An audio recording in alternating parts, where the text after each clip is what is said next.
This week's episode of Discovering Trek is brought to you exclusively by Fansets. Later on in this episode, we'll have a special discount offer code just for Discovering Trek listeners. Discover a whole new universe of pin collectibles with Fansets online at fansets.com. Questions, answers, and a song for the ages. New York Comic Con didn't only give us previews of Star Trek Picard and Discovery Season 3. Not only was this season's first short trek streaming on the day of the Trek panels, much to the delight of fans everywhere, it also took place on the Enterprise, as Number One introduces a new member of the crew to the ship. You have questions, we have answers, on the first of two short treks dropping this week. Welcome aboard, everyone. My name is Dan Davidson, and we are Discovering Trek.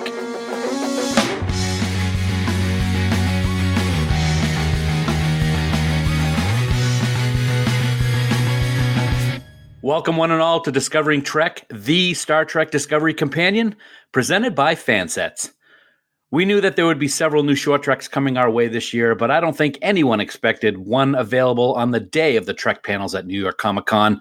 And what a kickoff it was with Q&A, which gave us our favorite Vulcan Mr. Spock arriving on the Enterprise for the very first time. There to greet him was Number One, and they have an interesting discussion and a broken down turbolift, but we'll get to the episode in just a little while. As always, this is the premier podcast for the most in-depth discussion and analysis about Star Trek Discovery, and between now and January 2020, we will have another 5 short treks to discuss here on Discovering Trek. And as we've said before, really, there is no other better time to be a Star Trek fan. And when I say we, well, this is the moment I get to introduce my trusted sidekick for this podcast.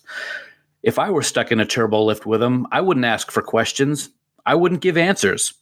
I'd just sit in a corner with tears in my eyes asking what I had done to deserve such punishment.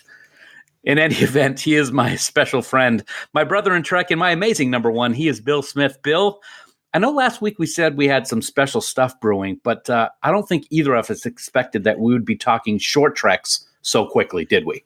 Not remotely. Thanks for the intro, buddy. I really appreciate it. I'm going to be a sidekick now. I'm going to insist on dressing like Burt Ward in Batman 66. I like that. Although I will take video of you sobbing in the corner, rocking gently, by yourself. That would be worth the price of admission alone. Well, it would be something for everyone to see. I think we can make that happen. It's not every day that we can all just be sitting in a broken turbolift like we saw in this week's short trek, but it's great to be here.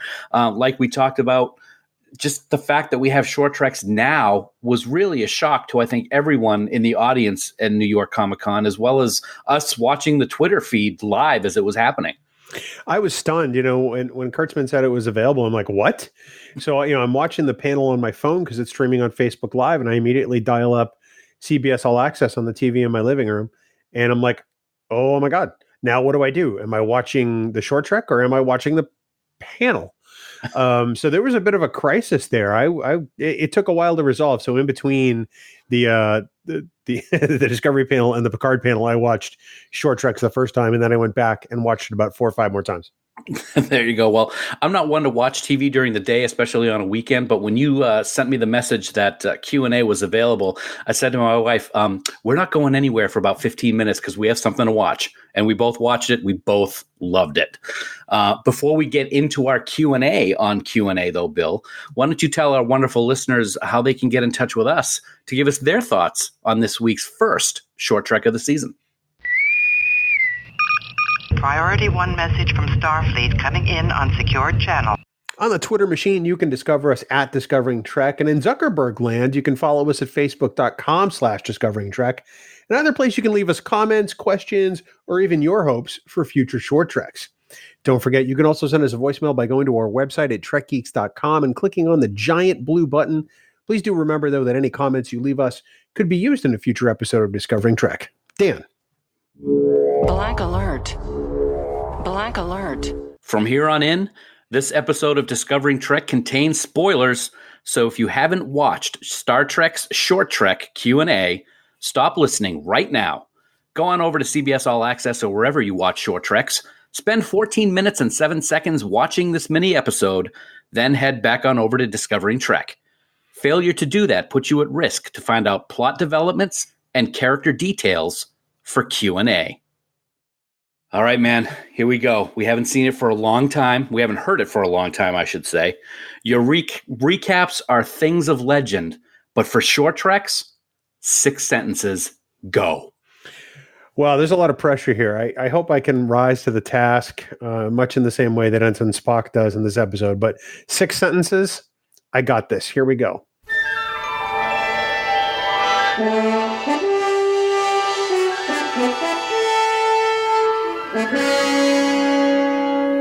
Ensign Spock arrives for his first day on the Enterprise. Number 1 welcomes him and tells him to start asking questions. They get stuck on a turbolift for a long time. There's lots of questions and a patter song.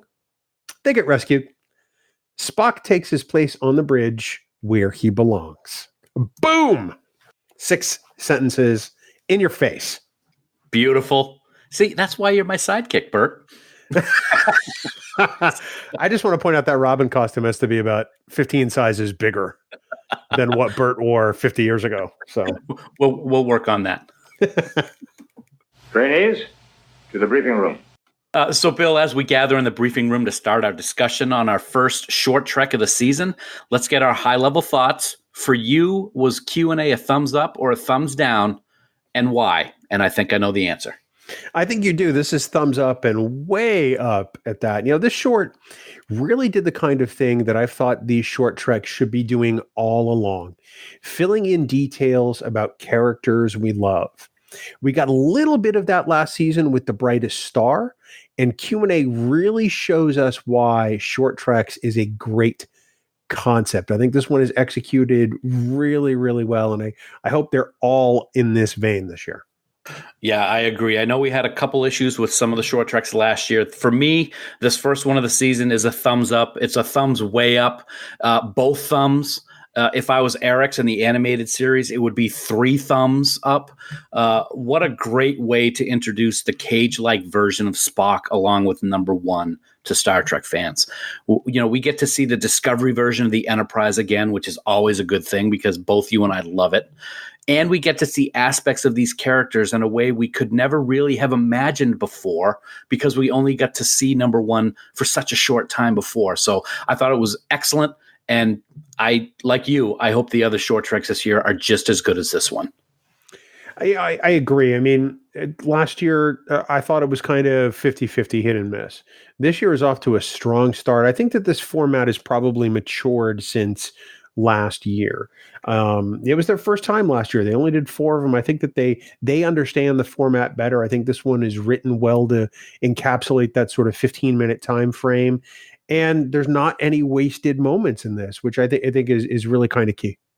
Yeah, really, that's a very good point. There is no wasted time. It's a very short amount of time, 14 minutes and 7 seconds. You got to get what you need in these short treks, and there's no fluff. And I thought it worked very, very well. So what we're going to do here on Discovering Trek for these short treks is we're going to condense things a little bit. We're going to talk about basically just our general likes and dislikes about this short treks. I'll kick it off. We'll start with likes because it's always good to start on a positive note. And besides, there's really not many dislikes anyway. But anyway, I'll start off. The first thing that I liked about this episode, Bill, was Spock's grin when he was being transported from wherever he was. And I kind of thought it might have been some kind of Vulcan ship. I don't know why I thought that. But when he was being transported to the Enterprise, because right from the start, we know that the writers are playing off that early version of Spock that so many people have seen before in the cage when he's grabbing the flowers and smiling. And it's never really been discussed or seen all that much unless he's been under the influence of spores or something like that. So for me, it was really good to see that aspect right off the bat. And it's something that number 1 picked up on instantly. And I thought that was great too. Stand by to photograph. That channeling of that aspect of Spock at that age, I thought was brilliant. It's a really nice touch. It says that, this is the character, and he's a little rough around the edges like he was in the cage. and this happens even before that. So no, it's a really nice nod to what came before, and Ethan played it beautifully. Yeah, he really did. My second like, actually, why don't we go for your like? We'll alternate back and forth because people don't like to hear my voice all the time. Well, I think you have more likes than I do. I tried to keep it to 3. I did have a few more, yeah. It kind of like, in the NHL games, they have like 3 stars. I tried to keep it to 3 likes, even though I'm not a big hockey fan. So my first one, I have to say, Rebecca Romijn. In just under 15 minutes, we got a really great glimpse into who Commander Una is. She's incredibly intelligent. She's layered. She's complex. And apparently she's a Gilbert and Sullivan nerd, which makes me love this character and Rebecca even more. We were talking off mic just before we started recording, and I noticed a video that was published by the Star Trek CBS Twitter with a video with Rebecca talking about how this element came from her. Alex Kurtzman texted her and said, tell us some stuff about you, as they were getting ready to write this episode. And she came up with, well, I play badminton. I'm really good at speaking foreign languages. And, oh yeah, by the way, I love Gilbert and Sullivan. And that's how this wound up in the short track. And I think that's just, it's perfection in that sense. It's such a wonderful detail to add to the canvas of this character. That is great. And it's funny because my second like is very similar to your first like, and that's Rebecca Romijn. Simply breathtaking, I wrote down. She is so good at playing Commander Una. And like you said, she gives layers to number one, where we only got a tiny glimpse of those layers in the cage and in the menagerie. But for me here, they're much more real. And I think that's because of Rebecca's portrayal of this character. She says it like it is. She doesn't sugarcoat. She doesn't have any fear, even when she's dealing with someone who's brand new to the crew. And she connects with that person, namely Spock, instantly. And we get to see that bond initiated in front of our very eyes in the turbolift. And I think it's very important when you think of all the past canon and all the episodes of Spock and his character development, that this started right here. And I think his growth as a member of the Enterprise crew started because of that relationship with number one, and we get to see it start right here. Well, in short, in manners, vegetable, animal, and mineral, she is the very model of a Starfleet first officer. Wow, I wanted you to do that whole thing. I actually could. Yeah, I bet you could, yes. Yeah. What else you got, man? Well, let's see. Since we're going to segue right into it, my next like has to go to the greatest patter song of all time. A patter song is something that you find typically in operettas of the time, which usually is at very staccato rates with very crisp enunciation. And my favorite all-time Gilbert and Sullivan operetta, hands down, is The Pirates of Penzance. I know every song, and I've heard them at least hundreds of times. So to hear that this is Una's thing, and I am the very model of a modern Major General, just spoke to me in ways that I could not have imagined in Star Trek. I thought it was just a wonderful, delightful moment. And I think that it pushed this short trek over the top. I found myself smiling during that scene when she was singing that, looking at my wife going, wow, this is really something. I'm not someone who knows the lyrics by heart. I believe it was done in a TNG episode with Geordi, if I'm not mistaken, in Disaster, maybe? I'll have to double check that. I think that's right. But I think that took place. But it was great to see that. And it was something that was unexpected, but in a way that really could be appreciated, I think, by the viewers. So, yeah, I'm going to have to start learning the lyrics to that one, I think. You're probably going to quiz me.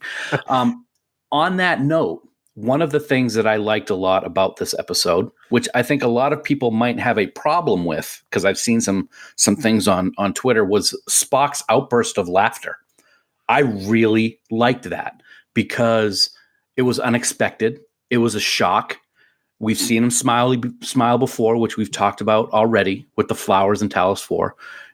He smiles at the beginning of this episode, so we see that emotion that people may not be used to. And he actually sings a little bit here also before he guffaws, as I put it in my notes. And it's refreshing to see that, because so many people have always been of he's a Vulcan. And he's not supposed to act this way. He's half human, and he does act this way. He did have emotion. He showed them as a child, and he showed them in the early part of TOS. So I think it was great for them to show this. Some people have said, well, he's doing it in front of someone he just met who's a superior officer, and that shouldn't have happened. I totally disagree. Well, what is it that Michael tells him in Such Sweet Sorrow Part 2 the season finale for Star Trek Discovery. She essentially says, I'm not going to be there for you anymore in the future. So find that person. So here he is just on board the Enterprise. He meets Commander Una. They're in this prolonged situation for an extended period of time. And she shares something about herself that she doesn't tell other crew members. This is her thing. This is the thing that she tucks away from everybody else. And that she's given something of herself to Spock, and that's something that Spock respects and appreciates. And I think that it helps him feel a bond with her as a human earlier than he might have. I think he trusts her probably as a result of this. And it spoke to his human side. This is an experience I'm sure he didn't expect to have. And so it is disarming. It is it catches him and us off guard, which I think is the beautiful part of the scene. Yeah. And for Una, I would expect that she feels kind of vulnerable once she's doing that. And I think that's something that helps strengthen that bond where she realizes that he appreciates what she's doing and actually does something that's very un-Vulcan-like in response. I thought that was really great. Another thing that I really appreciated about this episode, Bill, was the score. And I got to give kudos, and I'm probably going to get the name incorrect pronunciating it. Nami Melamad is the first woman in 53 years and 760 hours plus of Star Trek to do the music for an episode. That's pretty unbelievable to realize. I'm sure it wasn't a purposeful thing, but I think that based on the score, we probably want to have her do some more because it was beautiful. Oh, without a doubt. The score was, I think, one of the best parts of this. I read parts that, people thought that the score, because it was supervised by Michael Giacchino, who of course did the Kelvin Universe scores and also Lost and so many other great compositions. They thought it channeled too much of his work. And to that I say, that's just rubbish. I thought it was a beautiful score that fit the piece. And I got to tell you, the Gilbert and Sullivan piece was hands down the shining moment of the entire episode. Plus, you get little nods to the TOS theme. You get the fanfare. I thought it was beautiful. So hats off to her. It's about damn time. And she really knocked it out of the park. It was a wonderful score. Absolutely. I'm going to give one more quick like before your final one, and then I'll give my final one. And this is actually my final one because I'm going out of order here. So yeah, the subtle way that Pike knew that number one already knew who Spock was when he came on the bridge. I really thought that was great. How he's like, so is this the new boot? And she's just kind of like pretending to look through her pad, and the look on Pike's face. To me, he's like, you know what you're talking about. I just thought that was great and shows the great relationship that the captain has with his crew. I loved it. It really does. That scene, and also where she talks about how Pike is wholly unsentimental with everything except horses. I thought that was a beautiful piece of insight. This is going to lead into my final point because I think that Michael Chabon really understood the characters exceptionally well and demonstrated those relationships already. Nice. Yeah. So based on that, I think we both know how you felt about one of Michael's other short treks.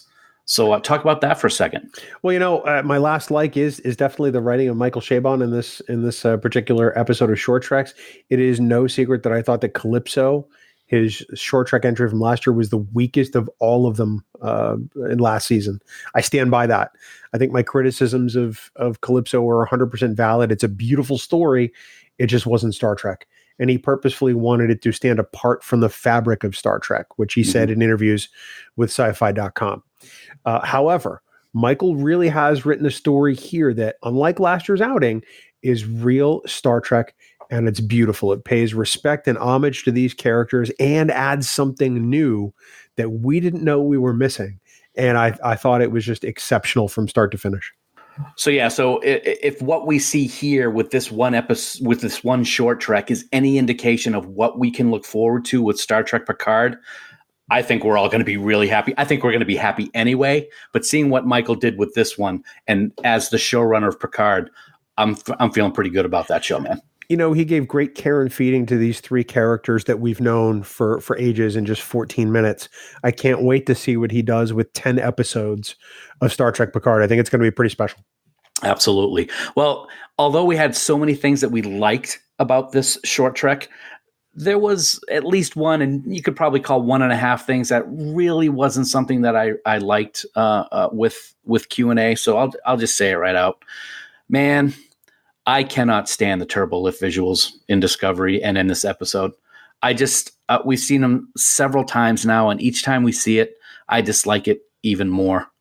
The best way I can describe it is I look forward to the day that Pike decides to shake things up on the Enterprise like he did with the holo filters and just scrap it so we don't have this stupid looking roller coaster lift. And I just can't stand it. It looks ridiculous. It looks like it's a waste of space. They're showing it from the exterior and it's going up and down and sideways.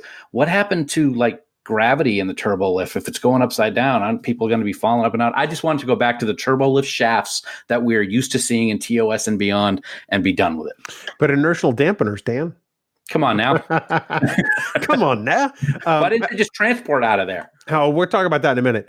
I like to call this the Wonka lift system because seriously, that's how that turbo lift mechanism looks to me. It's like something out of Willy Wonka and the Chocolate Factory. Forget the fact that design makes absolutely no sense. I mean, the ship just truly is not big enough for what they've painted as a picture, and it is thoroughly distracting. For what you said, I mean, the whole up and down and around, but they showed this sort of cavernous inside where there's nothing, and there just isn't that much space in the saucer for that to occur. So this is just I don't know what direction visual effects was given. But this is a clear miss. This is one of it bugs me about Discovery. It bugs me about this short trek. If we see other versions of Star Trek with this, it's going to drive me absolutely batty. But this just shows that nobody did their homework on that one. Yeah, it kind of reminds me of the scene in one of the Harry Potters where they're on that roller coaster thing to go down into the bank, into the vaults, Gringotts Bank. It just doesn't make sense. And what you just said is perfect. It's too big for what we're seeing. I mean, you've got the saucer section, which is only a couple of decks. You've got the neck of the Enterprise, and then you've got the secondary hull. It's not like the engine room in the Star Trek Kelvin Timeline movies that were filmed at a brewery. It just doesn't make sense to me. The inside of the Enterprise saucer is not a TARDIS, and that's what this turbo lift system makes it seem like. It is probably the one thing that is not true to the way it's supposed to be. It's grandiose, it's fun. It's a great visual. I will say it's done very well. It just is completely wrong and doesn't fit. I have to agree. The other thing that I put down as a dislike isn't really about the episode itself. It's just simply, I want more. I want more of this. This is the perfect reason why we need a Pike television series. We need to learn about these relationships. And like we talked before, if Michael Chabon has even a touch of an idea of how to tell these stories, he needs to tell the people at CBS to get on getting a Pike series because it has to be done. I just can't wish for that enough. He needs to tell Alex Kurtzman, and Kurtzman needs to stop teasing us. Exactly. This past weekend, he's like, "Oh, you guys want a Pike series? Yeah, that sounds interesting." And then you find out that this weekend they've also built out some space at the new CBS stages in Toronto, in addition to the sets they have for Discovery at Pinewood. Right. So, and I feel like he's messing with us on purpose. I don't know if they're going to announce a Pike series. If they are, he's not being very coy. Oh, he's being incredibly coy about it, but not very genuinely.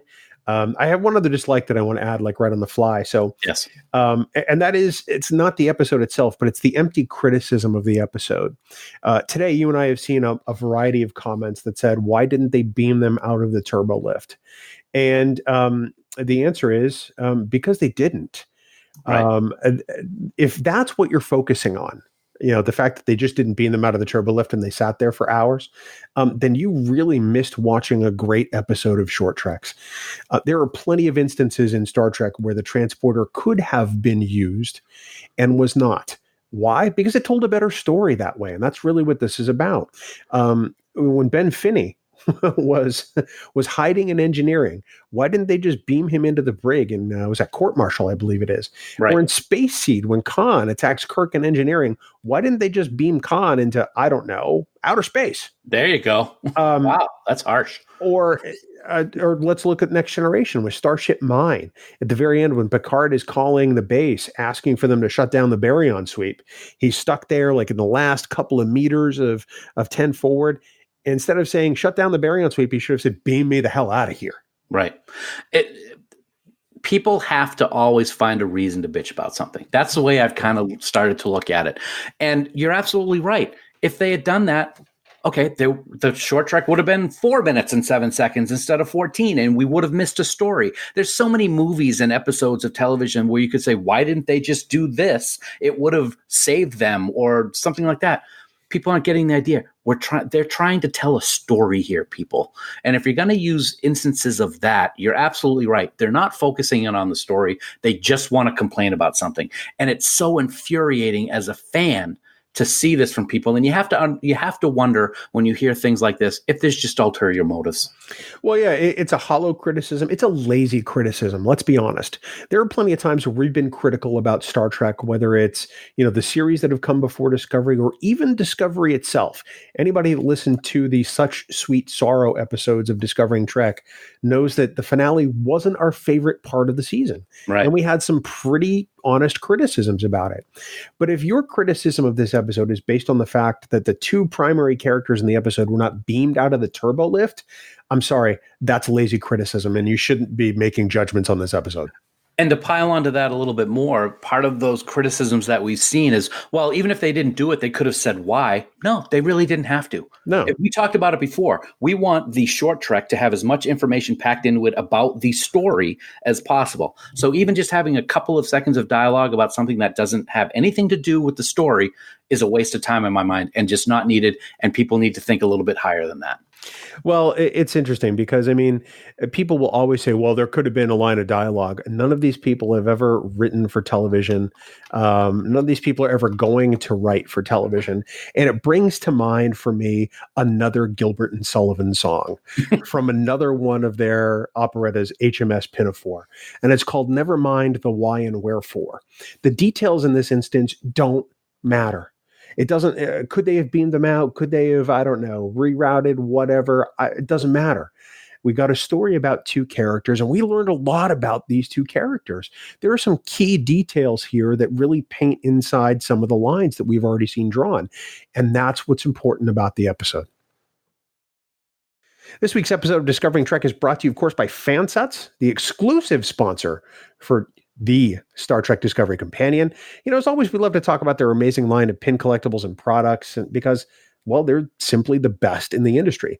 When you place an order on fansets.com, you can be supremely confident that you're getting the best products, the best prices, and hands down, the best customer service around. And they're on the ball too, I got to say, buddy, because I love the fact that we're getting new short treks now. And I especially love the first one because it's all about number one and Spock, because Fansets is going to be releasing some new Discovery pins in the very near future. And two of them happen to be, Discovery Season 2 Spock in his Enterprise blue tunic, or now we could call it the short trek version of Spock, if you will. And also Commander Una, also known as number one. From the good old Enterprise. So two awesome Discovery pins right in line with what we just saw in short treks. How awesome is that? In addition to Discovery fans, pins, I should say, you can look forward to seeing Discovery Season 2 Commander Nan and Discovery Season 2 Michael Burnham showing up at fansets.com in the coming months. So lots of Discovery pins are going to be coming out very soon. And I, for one, am very excited about that. So this means you got to go over to Fansets, put a bunch of stuff into your shopping cart, and at checkout, be sure to enter the current discount code FUTURE. That's FUTURE in all capital letters to get you 15% off your entire order at fansets.com. Now, don't forget, this code is going to be available to use until Halloween night. That's October 31st at 11:59 p.m. Eastern Daylight Time. Fansets. We are Star Trek, and as always, we thank our friends at Fansets for being the exclusive sponsor of Discovering Trek. Long-range scan of planet complete. Bill, I have a feeling that this long-range scan is going to be quick because, after all, it's a short trek. So what's next? We're going to give our thoughts now on what we see in our long-range scan. And for me, this short trek, along with what we saw in Season 2 of Discovery, like I said just a few minutes ago, proves to me that a Pike series is needed. The cast, the sets, the stories, they cry for another series taking place on the Enterprise. There's still several years before Pike's accident, and there are so many possibilities regarding those relationships and exploring and solidifying the time between Pike and Kirk's commands. So I do foresee that a Pike series will happen. I just don't know when. But why spend the money building those sets for 2 episodes and a 15-minute short trek, man? I don't disagree whatsoever. I don't really have a long-range scan per se. Because this is a short trek, I tend to look at these as sort of standalone instances of Star Trek that may or may not tie into anything. And it's hard to see if this one ties into anything because, well, one, like you said, we don't know if there's going to be a Pike series or not. We hope there is. We hope with everything we got that there is. But we also know that what's in the future for these characters at some point down the road. So it's kind of hard to pin a long-range scan on this one. I do agree that why spend all that money to build, the bridge set for 2 episodes and a 15-minute short trek, and redress the Discovery corridors for the other scenes if they're not going to build the series. I think I wish it happens with all my heart. I hope it happens because I think they have some perfect people in place to do it. My long range scan is Alex Kurtzman stops messing with us. Time will tell. So, Bill, we just get finished watching the first short trek of the season, and another one, short trek number 2, will be dropping in just a couple of days. I think that means we're going to be sitting here to talk about it really, really soon. You got that right, Dan. Short trek number 2, entitled The Trouble with Edward, will be available on CBS All Access in the United States on Thursday, October 10th. So we will be back very soon to talk about it. From what I understand, there are going to be a lot of tribbles. A lot of tribbles. And that could be very interesting. Until then, of course, remember that you can subscribe to Discovering Trek by searching for us on Apple Podcasts, Spotify, or anywhere you listen to podcasts. Plus, now you can support Discovering Trek and the Trek Geeks network of podcasts by subscribing to bonus content on Patreon.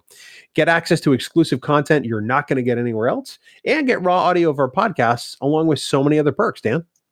Speaking of Patreon, we want to take a moment to recognize the following amazing producers of Discovering Trek. We are so thankful for their support. Thank you to Ken Tripp, Casey Shasky, Charlie Mulvey, Chris Trabuzio, Craig Ewing, Eric Extreme, Jackie and Chris Hackney, Lionel Marchand, Matt McGonigal, Mike Bovia, Harry Michelson, Patrick Escudero, Sean O'Halloran, Peter Craig, Ben Russett, Corey Stone, Ken Bird, Jamie Rogers, David Hood, and the lovely and talented Jess Vashon. If you would like to become a producer of Discovering Trek or even get access to the raw audio for Discovering Trek episodes, head on over to patreon.com/TrekGeeks. Well, folks, that is it for us in our discussion on Short Trek's Q&A. I think it's safe to say that this is my favorite Short Trek of them all so far, and look forward to the next 5 that will be coming out over the next few months. Hit us up on Facebook and Twitter to let us know what you thought about the episode and Discovering Trek as well. We thank you so much for taking time out of your busy schedules to listen to us talk about this amazing new chapter in the Star Trek universe, and we look forward to sitting down again soon to talk more about The Trouble with Edward. Until then, here are some words of wisdom from Mr. Spock. It is the lot of man to strive, no matter how content he is. And until next time, never stop discovering.